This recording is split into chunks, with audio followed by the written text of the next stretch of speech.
Assalamualaikum warahmatullahi wabarakatuh. Om Swastiastu, Namo Buddhaya, salam kebajikan. Sahabat-sahabat dimanapun juga berada. Ada satu penyakit lama di politik Indonesia yang tidak pernah sembuh-sembuh sahabat. Yaitu lupa malu, tapi rajin marah. Hari ini kita disuguhi ada setidaknya dua video yang lagi viral ini. Di mana ada satu kisah coba kritik dari Amin Rais ke Jokowi yang katanya dia berhenti mengkritik Pak Jokowi saat anaknya jadi tersangka. Ya mungkin dulu ya waktu kasus Ratna Sarumpait yang kita tahu bahwa dia menyebar hoaks dan kebetulan anak Pak Amin Rais ikut nimbrung di situ. Lalu ada juga video Bang Egy Sujana yang muncul ke publik marah ke Roy Suryo karena Roy Suryo mau lapor balik atas laporannya terhadap Roy Suryo dan Ahmad Kosinudin. Saya kira dua video ini satu benang merah di mana kita tahu bahwa moral yang begitu sangat fleksibel dan ego yang gampang meledak. Untuk lebih jelas kita akan bedah secara pelan-pelan sahabat. Berikut videonya.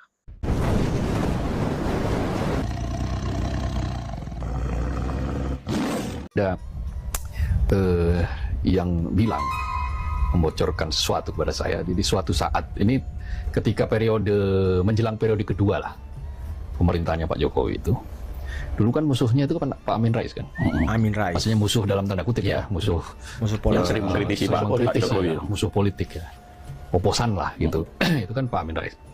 Suatu hari itu tiba-tiba Pak Amin Rais itu 2 minggu itu sama sekali diam.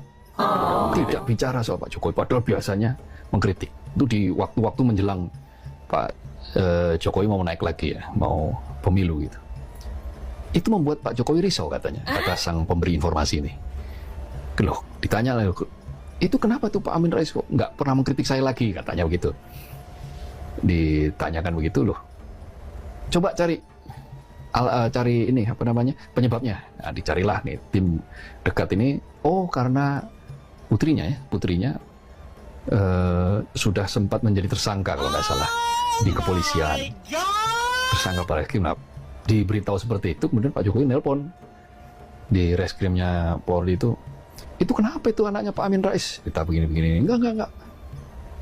Bebaskan, jangan diperiksa-periksa dulu. Udah. Nah, setelah dibebaskan itu, mulailah kemudian itu mengkritik lagi. Kalau kita melihat apa yang disampaikan oleh video tersebut ya, jelas bahwa dulu Pak Amin Rais itu pernah tidak mengkritik Pak Jokowi. Lalu Pak Jokowi gelisah. Kenapa Amin Rais ini mendadak diam? Jokowi pun mau cross check ada apa? Kenapa Amin Rais ini tiba-tiba diam? Nah, ternyata kalau kita menyimak dari video itu, anak daripada Pak Amin Rais waktu itu tersangka, akhirnya Pak Jokowi memerintahkan siapalah untuk bagaimana supaya anak Pak Amin Rais ini tidak diperiksa. Dan apa yang terjadi sahabat? Setelah itu penyakit Amin Rais kumat lagi kembali mengkritik habis-habisan Pak Jokowi. Itulah adalah merupakan fakta konkret bahwa betapa pengkritik ini begitu sangat rapuh, betul-betul hanya karena persoalan keluarganya ditersangkakan lalu kemudian berhenti menjadi pengkritik. Artinya kalau mau jujur betapa tidak idealnya mereka sebagai seorang kritikus, karena tetap dia berhenti ketika sudah ada keluarganya yang kira-kira bagi mereka akan dikerangkeng oleh hukum. Juga kau bebaskan dirimu sendiri. Lo rasakannya sendiri yang udah kau buat. Ketika orang fasik membawa berita, tabayunlah, cross check lah, telitilah. Jangan sampai kamu nanti menyesal karena kebodohanmu. Bukan. Saya kira, aduh ya Allah, teman-teman itu. Ya sudah, ilmunya baru segitu, dendamnya lebih banyak, kebenciannya lebih utama. Sebagai contoh, itu pengkhianat, itu ya. Apa yang saya khianati?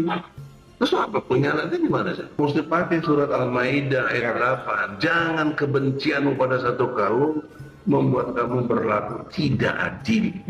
Berlaku adillah, karena adil lebih dekat kepada takwa.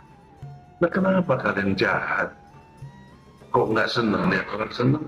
Kalian susah lihat orang senang. Kalian senang lihat orang susah. Sehari ini bebas. Yang bersama dengan saya, berjuang.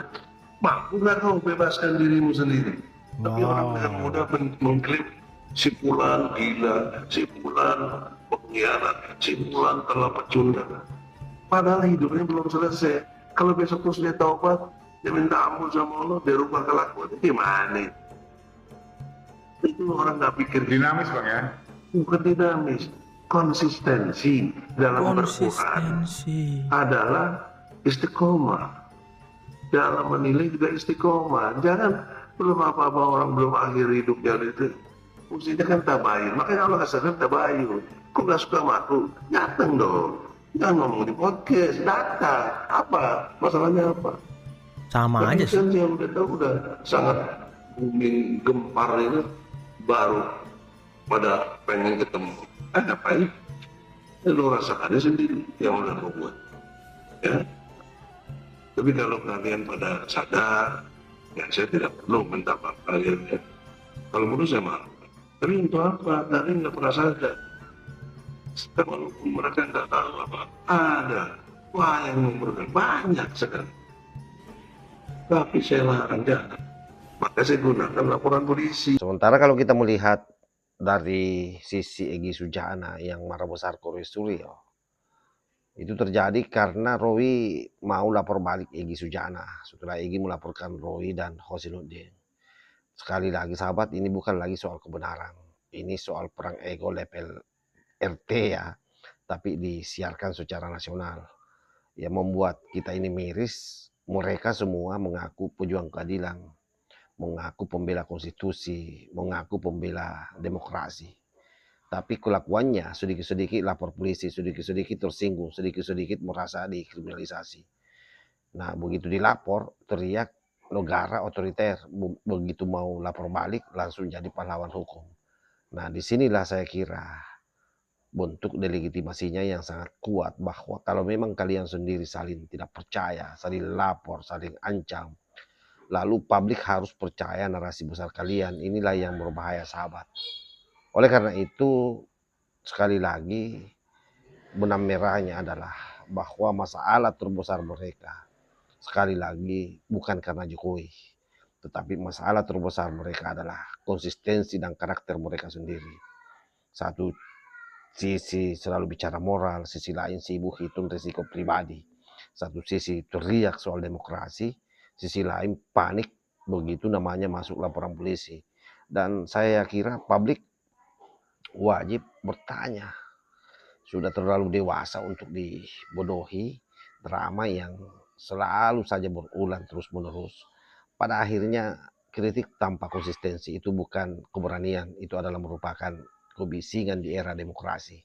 Perlawanan tanpa integritas bukan perjuangan, tapi itu adalah merupakan pertunjukan layaknya seperti ludruk. Dan konflik internal yang diumbar ke publik saya kira bukan tanda kekuatan, itu adalah tanda bahwa kapal sudah bocor, kapten sudah ribut, kru saling lempar pelampung. Rakyat tidak butuh pahlawan yang gampang marah saya kira ya. Rakyat butuh orang yang secara berani, konsisten meski tidak aman untuk dirinya sendiri. Kalau kritik masih tergantung pada siapa yang jadi tersangka dan kebenaran masih ditentukan oleh siapa yang duluan melapor, maka sekali lagi jangan salahkan netizen kalau pada akhirnya mereka cuma mengatakan satu kalimat, oh ternyata ini adalah drama. Saya kira demikian. Wallahul muwaffiq ila aqwamit thoriq. Wassalamualaikum warahmatullahi wabarakatuh.